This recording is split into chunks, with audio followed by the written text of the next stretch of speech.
Hi, I'm Tim. Welcome to our channel and thanks for logging on. Today we're discussing the Rolex Oyster Perpetual Explorer II reference 16570 with polar white dial. You can see and you can purchase this P-Series circa 2000 Explorer II on our website.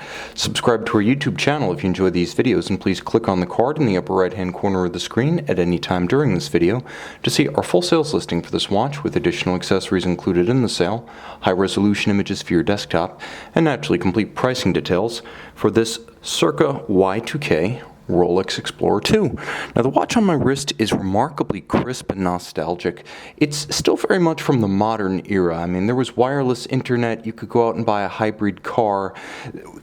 The year 2000 was not the 19th century, and it certainly wasn't the 1940s, 50s, or 60s. This is not yet a vintage Rolex that you have to coddle and caress to the point that you can't wear it as originally intended. This is still very much a Rolex sports watch you can wear daily.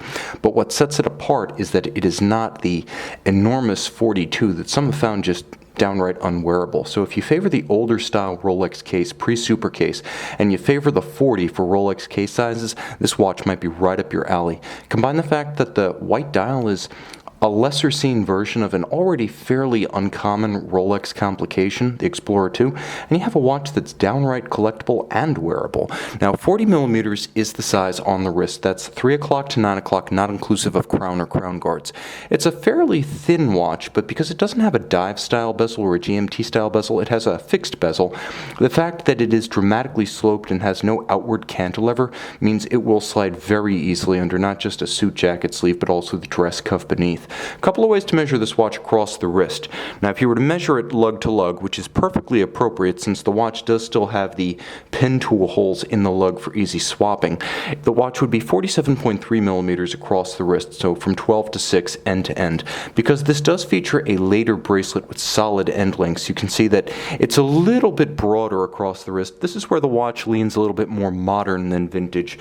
50.3 millimeters still very wearable, and I know you guys are keeping score, so the bracelet is referenced 78790A solid end links. We're going to get a good glimpse at the bracelet in just a moment when I take the watch off the wrist. And of course, we have solid end links here, but the center links are still hollow, so it has that supple lightness of previous Rolex watches before the super cases and the solid links. It has a little bit of that Rolex rattle, though not quite as much as you'd get with a hollow end link. As you can see, everything is shapely, nicely finished, full, all the metal is retained, minimally refinished and kindly worn through its life since the year 2000. You can see polished flanks, satin top. On the underside, plenty of channels between the links to vent the wrist on a hot day. Also, plenty of scalloped rounded edges between the links to avoid pinching skin and pulling hair. You'll also note the condition of the clasp, outstanding.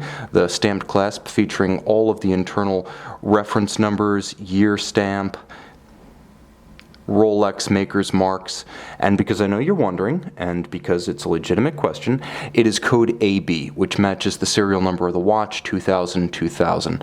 Now the timepiece on the wrist is a throwback to a bygone era. That traditional stamped Rolex clasp with the clamshell does take you back quite a bit, but so too does the simplicity of the case. Now it doesn't have the enormous squared off lugs of the super case, and it does wear a true 40. I would even say it wears a little bit more like a 39 than a 40. It is a very traditionally proportioned watch with sweet lug profiles. The bezel is in outstanding condition. As you can see, everything is crisp, and the radial sunray grain, that's a feature often lost when these bezels are refinished. It emanates out from an imaginary center point. You can see that grain running across the bezel uniformly. All of the black lacquer in indices and numerals, completely full, dark, and deep. The condition is excellent. Now you'll note that, and we will get a little bit closer if I can here, the dial is the standout feature of the watch. It defines the character of the watch. It's not silver, it is a true white. Since the 1980s, Rolex has offered a white-dialed Explorer II, and it's always been the minority option. It's always been the choice taken by fewer Explorer II owners, which means in practice it's the Rolex you don't see every day. So if you want Rolex build quality, heritage, rock solid reliability and precision, if you want the history and the folklore, if you want everything that Rolex is without the sense that you own one of many in the corner office suite or one might even say, in any office anywhere. The Explorer II is a great choice, and the white dial Polar Explorer II even better. Now, the hands and the indices are white gold, despite the fact that they are jet black. They're blackened for contrast. The dial is all black on white print, easy to read, a splash of color in the 24-hour hand.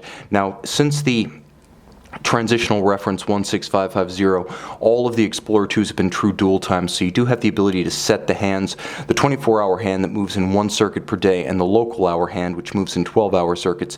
You can set them separately. Inside, caliber 3185, automatic winding, 45 to 48 hour power reserve, 100 meter water resistance thanks to the screwed-in caseback and screw-down crown. You can see some of the original Rolex caseback detail and decal all retained. The watch features the dual time complication. It does feature hacking or stop seconds, so you can halt the watch and synchronize it precisely to a reference time. It's a modern beat rate, 4 Hz, 28,800 vibrations per hour, and it does feature a full balance bridge with a free-sprung index for shock resistance, as well as an overcoil hairspring that helps the watch to make its chronometer rating, but more broadly helps to avoid deviation, that is fast running or slow running, in any of the 6 standard positions. So a precise watch, a tough watch, Rolex sports watch inside and out, and of course all Rolex, the movement case bracelet, all constructed by the Giant of Geneva and its BOBN movement factory. This is a watch for the guy who maybe didn't see himself as a Rolex guy, for the guy who, for whatever reason, skews away from Panerai, skews away from Rolex, doesn't like the anonymity, doesn't like the generic look, obviously appreciates the quality and the heritage, but doesn't want the one that everyone has. If you have a Polar Explorer II, especially in 40 millimeters, believe me, you've got the one that nobody has, probably the only one you'll see. An unusual and unusually charismatic Rolex complication. You can see and own this one on our website. Okay, Rolex Oyster Perpetual Explorer II, reference 16570. P-Series, circa 2000, we're in the era of Luminova, and thank goodness for that. You can see this star shining brightly by the light of day on our website.